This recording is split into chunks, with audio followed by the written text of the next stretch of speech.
আসসালামু আলাইকুম। প্রকাশিত হয়েছে পেট্রো বাংলার নিয়োগ পরীক্ষার সময়সূচি।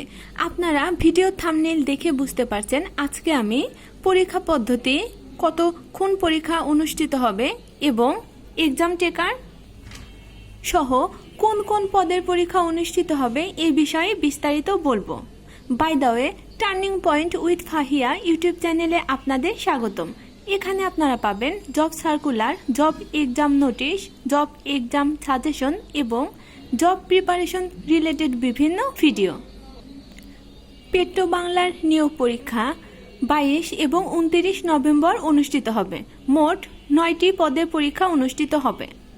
পরীক্ষা সাধারণত এমসিকিউ এবং লিখিত দুইভাবেই হবে। মোট 100 নম্বরের পরীক্ষা অনুষ্ঠিত হবে। এর মধ্যে এমসিকিউ যদি 60-এর হয় তাহলে লিখিত পরীক্ষা 40 এবং এমসিকিউ যদি 70-এর হয় তাহলে লিখিতর জন্য 30। এমনও হতে পারে 75 নম্বরের এমসিকিউ পরীক্ষা অনুষ্ঠিত হতে পারে এবং 25 নম্বর লিখিত পরীক্ষা অনুষ্ঠিত হতে পারে। লিখিতের জন্য সাধারণত ইংরেজি, ফ্রি হ্যান্ড রাইটিং এবং অঙ্ক এই দুইটি বিষয় থাকবে। ইংরেজির জন্য ফোকাস রাইটিং বিষয়টার উপর বেশি জোর দিতে হবে।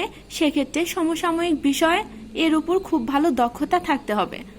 ধারণা করা যাচ্ছে সমসাময়িক বিষয়ের উপরই কিছু একটা লিখতে দিতে পারে। ব্যাংকে ঠিক যে প্যাটার্নের কোশ্চেন হয়, লিখিতের জন্য ওই প্যাটার্নের প্রশ্ন হওয়ার সম্ভাবনা বেশি। আর যেহেতু পরীক্ষা ঢাকা বিশ্ববিদ্যালয়ের আইবিএ বিভাগটা নিবে, এর জন্য আইবিএ কোয়ালিটির প্রশ্নই হবে। বাংলা ছাড়া সব প্রশ্ন ইংরেজিতে হওয়ার সম্ভাবনা বেশি। আর বলে রাখি, যদি আইবিএ পরীক্ষাটা নেয় তাহলে অঙ্কটা কিন্তু আইবিএর প্রশ্নে সাধারণ প্রার্থীদের জন্য সলভ করাটা খুবই কঠিন হয়ে যায়, কারণ আইবিএ প্রশ্নটা একটু কঠিন করে। অবশ্যই এতে হতাশ হওয়ার কিছু নেই, কারণ ব্যাংকের ম্যাথগুলো যদি খুব ভালোভাবে পড়েন এবং আইবিএর বিগত সালের প্রশ্নগুলো খুব ভালোভাবে পড়লে ইনশাল্লাহ প্রশ্ন সমাধান করতে পারবেন। কিন্তু অনেক প্রার্থী আছে খুব একটাও ভালো প্রস্তুতি নেই, মিডিয়াম লেভেলের প্রস্তুতি নিয়েছে, তাদের জন্য কিন্তু প্রশ্নটা কঠিনই মনে হবে। আর সাধারণত এই পরীক্ষাতে তারাই ভালো করে যারা ব্যাংকে বেশ কয়েকবার রিটেন দিয়েছে বা আইবিএর প্রস্তুতি খুব ভালো আছে, এদেরই কিন্তু চাকরি হওয়ার সম্ভাবনাটা বেশি থাকে। আর চাকরি পেতে চাইলে অবশ্যই এমসিকিউ অংশটার উপর বেশি গুরুত্ব দিতে হবে, কারণ এমসিকিউ অংশে বেশি নম্বর আছে। আর কোন সাবজেক্টে কত নাম্বার থাকবে এটা সার্কুলারে কিন্তু উল্লেখ করা ছিল। আমি ওইটা বলে আর ভিডিওটা বড় করছি না।